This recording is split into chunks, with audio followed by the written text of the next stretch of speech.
Ayan, maganda umaga mga kani. So ito na naman po si Kuya Harvest at tayo po ngayon ay nag-set up ng Moed. Kasama po natin ngayon ang isa sa may-ari, ang may-ari po nitong palayan. Yan sir, hello po sir. Hello. Yan. Si Antonio Puebla. Ka Antonio Puebla. Yan, oh. So nagpa-set up si Sir Antonio ng Moed. At ang tanong niya sa atin, ano ba yung control? Anong ibig sabihin ng control? At namamatay. Ayan, bakit daw namamatay ang control? Ayan. So siya nga naman, dun sa lahat ng mga nakatanim, ang namamatay yung control. So ibig sabihin niyan sir, yung ginawa po kasi natin dito, yung palaya natin ay, di ba, nag-sample tayo dyan, nag-soil sample Ngayon, yung control, ibig sabihin niyan, wala yang kalagay-lagay na abono. So kung ano yung sustansyang naandyan sa palaya nyo, yan ang lalabas dyan. Ngayon, nung nagtanim kayo ng palay, at walang sustansya, wala siyang masipsip na sustansya, kaya siya namamatay. Ganun ba yun? Oo. So, ibig sabihin, yung palaya nyo ay malaki na ang kakulangan sa sustansya.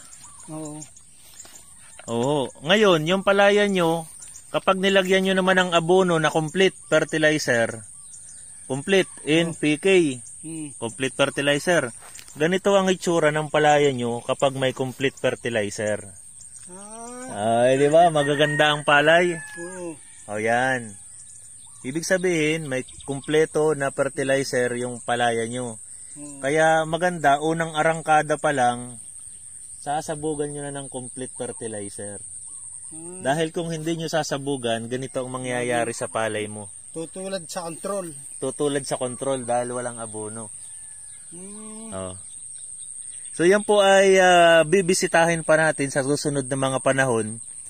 Palalakahin pa ho natin para malaman natin alin pa yung mga mamamatay. Dahil siguradong may mamamatay pa ho dyan. So ito po yung pinakang ito yung ating pinakang sample. Dapat lahat ng mga na ito sa container, ganito dapat ang hitsura paglaki nila. Ngayon kung hindi ganito ang hitsura, halimbawa hindi ganyan kataas, hindi kasing dami ng suwi, hindi kakulay na kulay berde, ibig sabihin may mga problema yung mga sustansya na yan. So ibig sabihin katulad nito, kapag ito yan may namamatay na nitrogen, ibig sabihin pag ang palaya nyo ay hindi nyo nilagyan ng urea, ay posibleng magkamero ng mga mamatay. Natutuyo na dahon. So ibig sabihin may kakulangan din yung palaya nyo sa nitrogen. Pero iintayin natin. Palalaki-lakihin lang natin. Meron din naman sa copper, may zinc, phosphorus, sulfur, at saka potassium. So parang itong potassium, kung kayo ay hindi nagsusunog ng dayami, yan ang epekto. So maganda. Mapapansin nyo, yung tayo nung potassium at saka yung tayo nitong complete, halos parehas. Di ba? Mataba ang dahon. Ibig sabihin, yung lugar nyo ay mayaman pa sa potassium. Naglulubog nagbubulok ng dayami. Ayan, oo. Ang source ng potassium ay dayami. Ngayon, kung bibili kayo ng potassium sa merkado, ang tawag naman yung morate of potash, yung kulay orange. O yun. Ang tendency naman nun, ang trabaho nun sa palay, pinapaganda ang katawan ng palay tapos pinapalintog ang butil. Yun ang trabaho ng potassium. Kaya importante ho na magmumuwi talaga tayo para makita natin kung anong kulang na sustansya sa ating palayan para hindi tayo nangangaswal ng paglalagay ng pataba. Yan sir yun. So i-maintain nyo lang na may tubig parati at ating bibisitahin. Ayos po ba sir? Ayos. Yun, salamat sir. Ayan, so yan po ang maganda ating Moed. Sa potassium pala Yes sir, maganda. Mahal pa naman ang potassium. Berde. Yes sir, parang mas mataba pa ron sa complete Yan. Yan sir yun. Mm. Maintain nyo lang sir na may tubig ha. Talagang ginawan mo pa ng ano, Hindi. patungan. Datihan na yung patungan eh. Wala namang pinapatong na iba dyan eh. Mhm. Kaya yan na lang ang ginagamit. Ayan sir. So, palipas tayo ng mga 30 days. 30 days. Oo, kita na natin ang resulta dyan. Ayan, so ano nga po ba itong MOWET?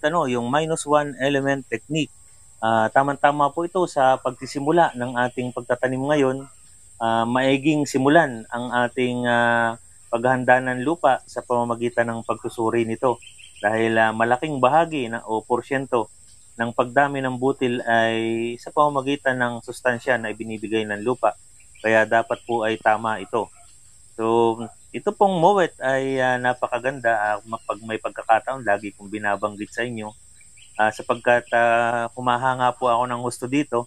Dahil nung una nga po, ang ginagamit natin sa pagsusuri ng lupa, pinaka-particular na yung soil test through laboratory. At doon po, tayo ay kukuha ng lupa, dadalhin sa laboratorio. At the same time, pagdating doon, kinakailangan nilang i-air dry. Oo, tutuyuin ang lupa at saka pa lamang susuriin. So kaiba siya dun sa tamang kondisyon ng lupa dito sa ating palayan na kung saan ay parating basa at may tubig. So ayon po sa pag-aaral, may mga sustansya na hindi nagiging available kapag tuyo ang lupa. So itong MOWET ay ginagawa niya, sinasimulate niya kung ano ang tunay na sitwasyon sa palayan. Kaya ito po ay gustong-gusto ko. So palakpakan naman po natin ang naglikha nito, ang Philippine Rice Research Institute. So PhilRice. So ito po ay isang tool, farmers friendly tool na technology na yun nga po sa pagsusuri ng lupa. So madali po itong gawin at hindi po kailangan dumaan sa laboratory katulad ng binabanggit natin kanina, at hindi po mahal. So kasi po pag mga laboratory analysis, per element po ang bayaran dyan, at kung ilibre man tayo ng gobyerno, usually 3 element lang, yung nitrogen, phosphorus, potassium. Pero yung ibang element may bayad na po yan.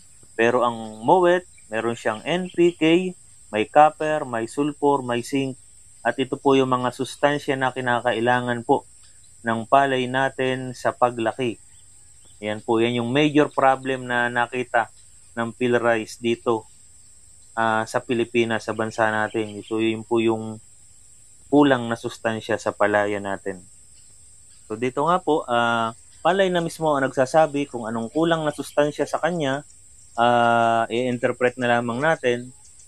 Hindi katulad sa laboratory na yung technician ang nagbibigay ng rekomendasyon base sa soil analysis na ginawa po nila.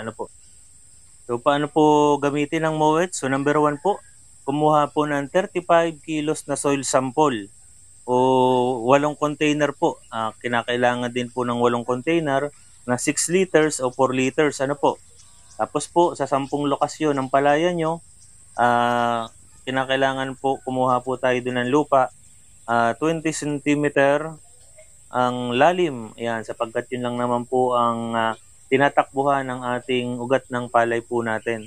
So ang ginagawa ko po dito, pinuputol ko yung container dun sa pinaka-itaas na parte, yung bago siya magkurba na paliit.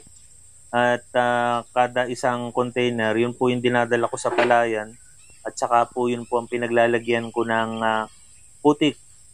Yan, so bali po yan, 8. So 8 parte. Tapos mag-extra na lang ako ng mga 2 area pa. Mas maraming area, mas maganda po para po may tamang representation yung atin pong mga pinitak. Yan, so maaari pong gawin ito matapos umani o habang naghahanda po ng lupa. Kasi po, ibig sabihin po pagka ganun, yung lahat ng sustansya na naandun sa palayan ay nagamit na ng palay. So umaga, hindi tayo nakapaglagay ng mga artificial na mga fertilizer. So hindi hindi siya makakaapekto doon sa magiging resulta ng MOWET natin. So huwag pong kumuha ng sample sa mga lugar na nabubulakan ng dayami o may dumi ng hayop, ano po, mga pinagsunugan, so masasala po ang resulta ng mowet. Number 4, paghaluin ang mga nakuhang sampol sa isang plastic na banyera at alisin po ang mga damo, bato at iba pa na dapat lupa lang ano. So ibalik ang lupa o yung 4 na kilo sa 8 container matapos na mahalo ng maigi. Actually po yung recommendation talaga nila 7 container lang para dun sa mga elemento, pero pinagawa ko ng 8 kasi yung isa para malaman natin ano ang itsura ng palayan mo kung walang kaabo-abono. Kaya po yung ika-8, yung po yung tawag ko ay yung control. So ilagay ang mga formulasyon tulad ng NPK, minus N, minus P, minus K, copper, sulfur at zinc at saka yung control po. So maghuhugas po ng kamay sa bawat pagpapalit ng elemento para po hindi naman magkahalo-halo. So meron po tayong mga demo na ginawa dito ano. Mababasa niyo naman po dun sa cover natin ng mga ano kung paano siya ginagawa. So maglipat tanim po. So 4 na 5 punla na may edad 10 to 12 days bawat paso. Yan. So yun 4 o 5 peraso yan. At over time habang lumalaki po, pwede po naman nating magtira lang tayo ng 2 peraso. Sabihin na natin after 15 days, 2 peraso na lang ang itira natin. Yung pinaka magaganda dun sa bawat paso. At yun ang ating aalagaan at palalakihin. At yun ang ating uobserbahan hanggang sa makita natin yung pagkakaiba at mag-come up tayo dun sa isang recommendation ano. So yan. So paano po gumagana ang mowet? So yan po, inoobserbahan lamang po natin yung paglaki ng palay habang nakalagay po sa container. So importante po yan na mayroon laging tubig ano, hindi natin dapat pakatihan. At yung tubig na ating kukunin ay mas maigi doon sa irrigation canal na pinanggagalingan po ng ating tubig o yung source ng tubig. Hindi po maganda o hindi po ina-advise na galing po sa gripo ang tubig na ilalagay po o ipandidilig po natin. So yan po ano, yan paglaki at yun na nga pong nasa gitna, makikita natin diyan na ayan na, iba-iba na ang itsura ng paglaki ng palay. Yan po yung actual na demo natin, yung iba dyan ano. Yan pong mga yan. So ito po yung pwede nyo panoorin, mowet setup o pagsusuri ng lupa. 24 days bago maglipat tanim o resulta ng pagsuri ng lupa at saka yung rekomendasyon. So ito po ay naka-specific base po doon sa ginawa ko pong demo sa isa pong palayan. So yan po, pwede nyo pong panoorin po iyang mga yan. So may mga may message po kasi dito sa ating channel kung saan po nabili ng mowet at hindi ko naman po direktang masagot ano kasi hindi ko rin sure kung may mga fake na mowet kit ano. Ang lagi ko lang sinasabi is meron po sa Philrice. Pero yun nga po ang ginawa na lang po ni Kuya Harvest ngayon, tayo po mismo ay nakipag-ugnayan na sa Philrice. Tapos para makabili po tayo ng mowet, tapos yun na lang po nag-create na rin po ako ng Shopee account para po dito na lang din po kayo bumili sa account na ito at masisigurado natin na ito ay galing mismo, yung product ay galing mismo sa Philrice. So ilalagay ko po yung link dito po sa baba at pag gusto nyo po ay i-click nyo lang po, makaka-order na po kayo doon. So ito po yung part 1 natin. Part 2 po, recommendation naman paano natin babasahin yung mga resulta ng soil analysis yan based sa mowet.